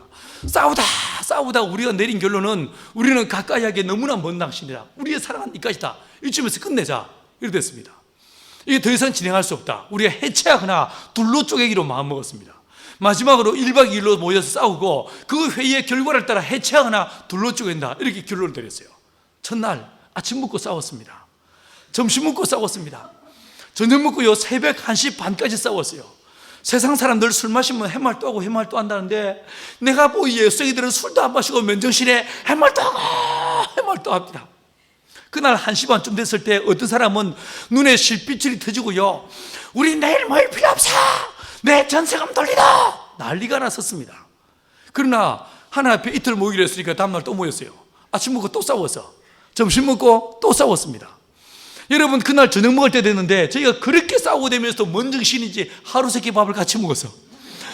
그날 공동 식사가 저녁 시간이 6시인데 6시를 넘기고 둥글게 모여 앉아서 막 삿대질하며 싸우고 있는데, 6시를 넘겨도 밥을 안 주니까 옆집에 놀던 애들이 가위바위보 해가지고 술래를 한 명 보냈어요. 이 술래가 와가지고 애들이 분위기가 나니까 문을 발칵 열지를 못하고 반쯤 열고 떨리는 목소리로, 어머니 밥 언제 먹어요?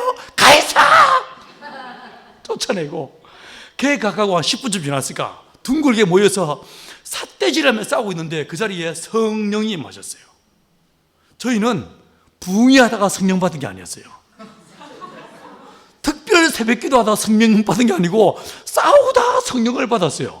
그 싸우던 자리에 찬양도 아니었고 기도하다가도 아니고 앉아있는데 그냥 진짜 우두커니 앉아있는데 갑자기 주의 임재가 우리를 덮으시면서 모두가 그 자리에 꼬꾸라졌어요.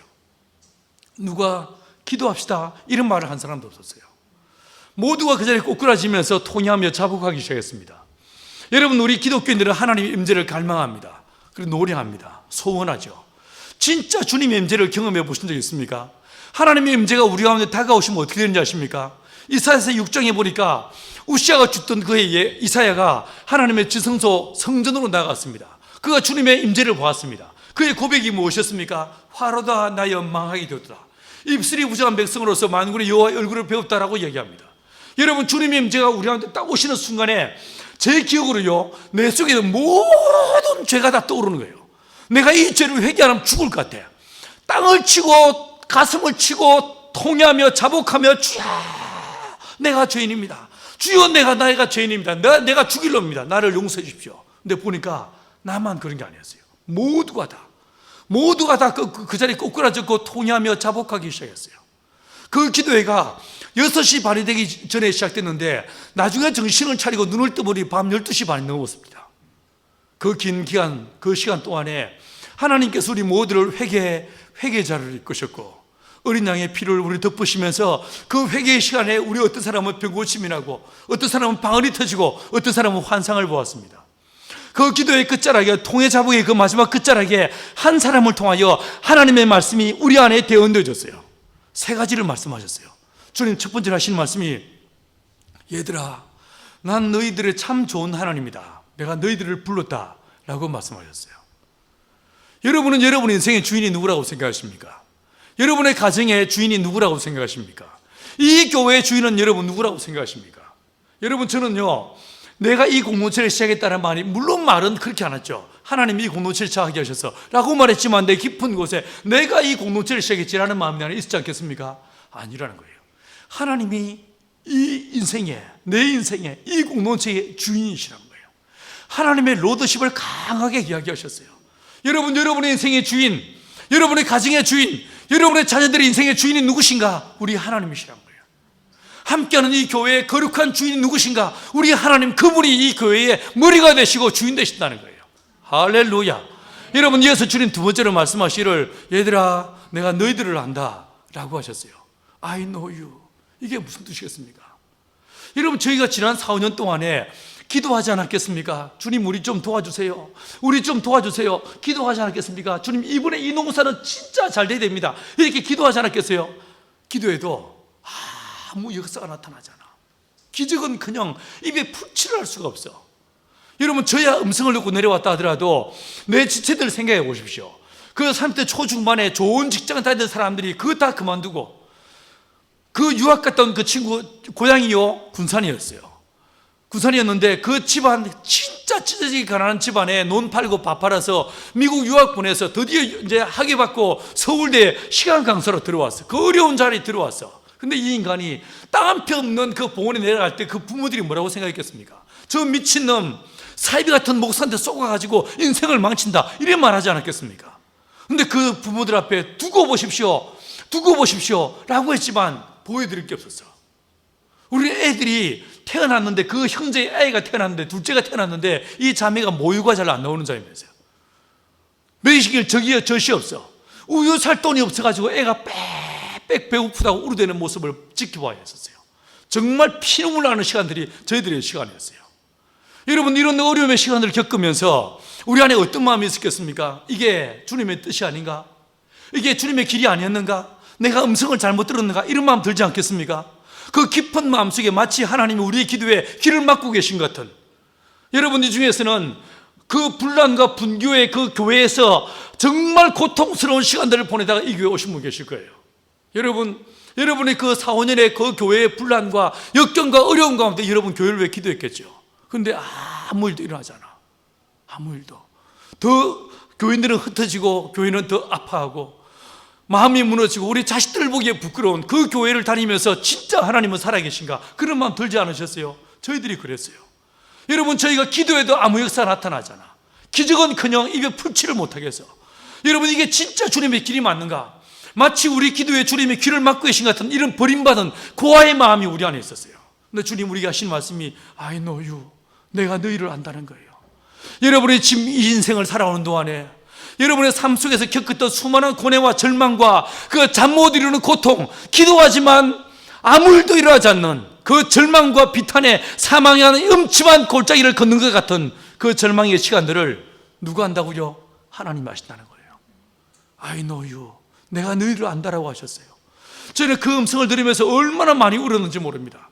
주님께서 우리를 위로한다고 하셨어요. 내가 너희를 안다라고 끝나지 않고 내가 너희를 위로한다고 말씀하셨어요. 여러분, 주님께서 여러분 눈물을 하시고 여러분의 고통을 하신다고 주님 말씀하시는 것입니다.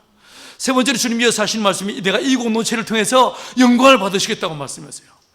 여러분, 그 세 분의 새 음성을 들려주고 우리는 그 관계 안에서 완벽한 회복들이 일어났습니다. 예배가 회복되어지고 관계가 회복되어지고 우리 안에 찬양이 회복되어졌습니다. 그 이듬해 농사를 짓기 시작하는데 저희는 지금도 우리 밭들이 없습니다. 우리는 소작농들입니다. 그 이듬해 성령이 임하신 그 이듬해 봄에 여러분, 농법이 달라진 것도 아니고요, 땅이 달라진 것도 아니었어. 사람이 달라진 것도 아니야. 똑같은 거, 아무 조건값이 달라진 것이 없는 그 상황에서 고추를 심고 콩을 심었습니다. 벼를 심었습니다. 저희는 모든 작곡들을 다 농사를 직접 짓는데 여러분, 고추를 심었는데요, 이 고추가 말 그대로 기적이 나타났어요. 고추 심어 보셨습니까? 한 나무에서 붉은 고추 몇 개나 땄습니까? 우리 동네 어르신들 붉은 고추 한 나무에서 대략 3, 40개 딸 수 있습니다. 성령이 임하신 그 이듬해 저희 밭에서 붉은 고추를요 350개씩 550개씩 어떤 나무에서 700개씩을 땄어요. 콩밭에서 들깨밭에서 논에서 우리가 심은 작목들마다 말 그대로 기적이 나타났습니다. 여러분, 주님은 살아계십니다. 지금도 그분은 살아 역사하시는 우리 하나님이십니다. 할렐루야. 여러분, 이게 끝이 아니었어요. 그 사건을 계기로 온 마을 주민들과 공동체 식구들이 하나가 되었습니다. 하나가 돼서 우리 마을을 한번 바꿔보자, 우리 마을을 변화시켜보자, 이런 갈망이 우리 안에 있었습니다. 여러분, 교회라는 것은 단순히 우리끼리만 예배한다고 되는 것이 아니고 이 교회를 통하여 아까 말씀드린 교회는 이 지역의 어머니인 거예요. 이 지역을 섬기고 이 지역을 살리고 이 지역을 회복시키는 것이 이게 교회의 사명이지 않겠습니까? 우리 마을을 한번 바꿔보자, 이런 마음 먹었습니다. 농림부에서 1년에 한 번씩 녹색 농촌 체험마을 공부하는 것이 있습니다. 그게 응모했습니다. 그런데요, 우리 마을이 전국에서 1등을 했습니다. 상금을요 2억 4천만 원을 받았어요. 돈 맛을 보니 눈에 뵈는 게 없습니다. 왜 되네 싶습니다.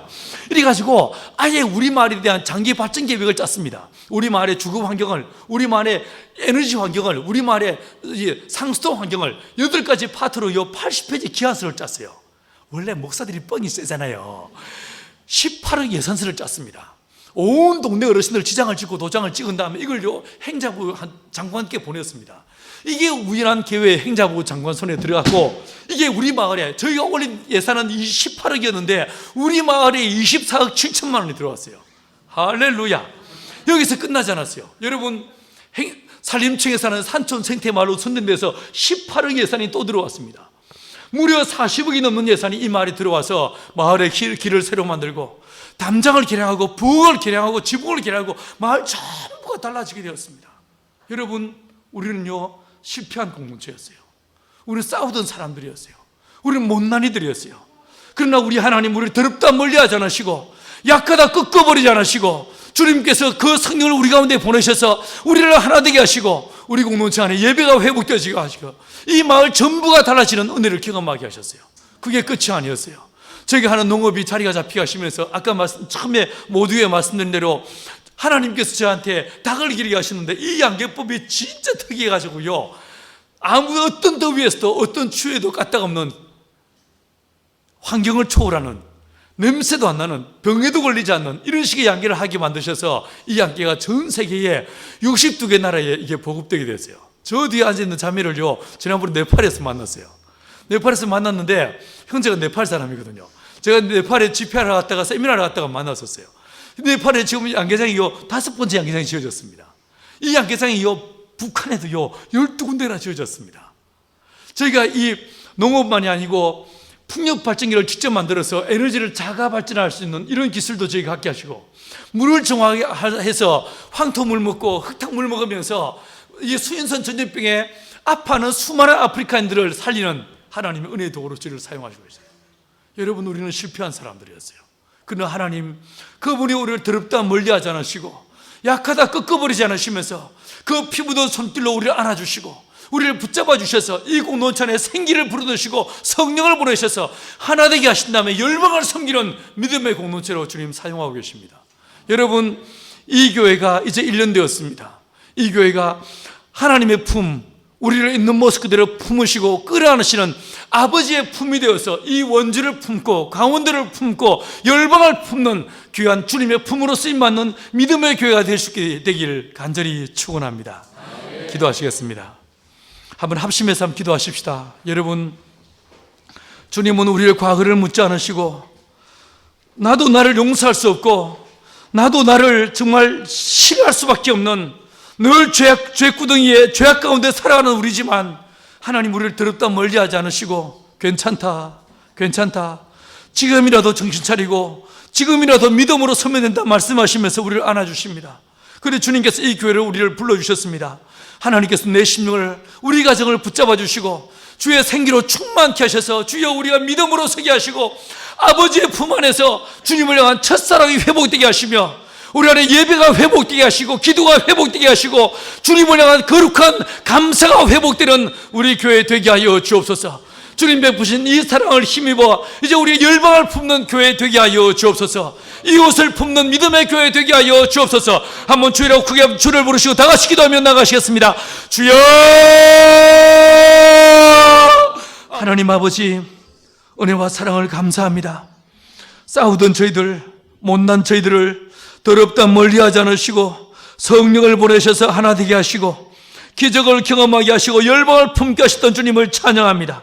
주여, 인생 속에 살아오면서 절망과 비탄과 고통의 인생을 살았던 수많은 영혼들, 남에게 말하기도 부끄러웠던 교회의 분열과 아픔 속에서 주여 고통스러운 시간들을 보냈던 성도들이 이렇게 모여 주님을 예배하며 주님의 거룩한 몸으로 세워지기를 소망합니다. 주여, 이 교회 가운데 찾아와 주옵소서. 성령의 충만함을 허락하여 주옵소서. 피 묻은 주의 손길로 온 교우들을 붙잡아 주시옵소서.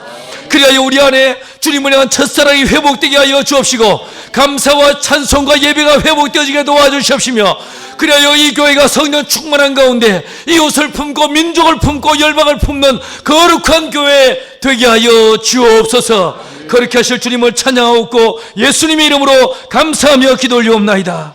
아멘.